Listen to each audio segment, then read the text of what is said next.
ಗಂಟೆಗೆ ವುಡ್ಲ್ಯಾಂಡ್ಸ್ ಹೋಟೆಲ್ನಲ್ಲಿ ಎಲ್ಲ ಕನ್ನಡ ಪರ ಸಂಘಟನೆಗಳ ಸಭೆಯನ್ನ ಕರೆದಿದ್ದೀವಿ.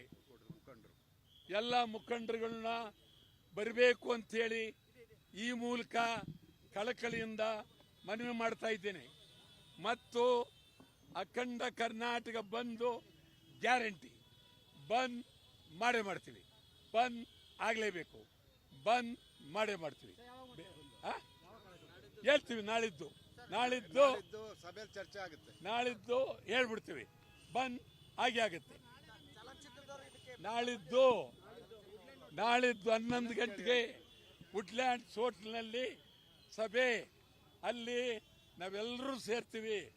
ನಾನು ಸಾರಾ ಗೋವಿಂದರವರು, KR ಕುಮಾರ್ ಅವರು, ಮತ್ತು ಗಿರೀಶ್ ಗೌಡ ಅವರು, ಮತ್ತು ನಮ್ಮ ಪ್ರವೀಣ್ ಕುಮಾರ್ ಶೆಟ್ಟಿ ಅವರು, ಮಂಜುನಾಥ್ ದೇವರು, ಶಿವರಾಮೇಗೌಡರು, ನಾವೆಲ್ಲರೂ ಬಹಳ ಅದ್ಭುತವಾಗಿ ಸೇರ್ತಾ ಇದ್ದೀವಿ. ಅಲ್ಲಿ ಎಲ್ಲ ರೀತಿಯ ನಿರ್ಣಯವನ್ನ ತಗೊಳ್ತೀವಿ. ಭಾರಿ ಹೋರಾಟ, ಭಾರಿ ಚಳುವಳಿ, ಚಳುವಳಿ, ಜೈಲ್ಗೆ ಹೋಗ್ತಕ್ಕಂಥದ್ದು.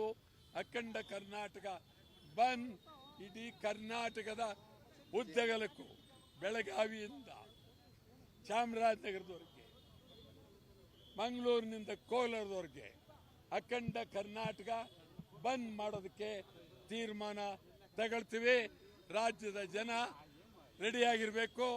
ಕನ್ನಡಿಗರಿಗೆ ಅನ್ಯಾಯ ಆಗಿದೆ, ರೆಡಿಯಾಗಿರಬೇಕು. ಬಂದ್ ಮಾಡೇ ಮಾಡ್ತೀವಿ.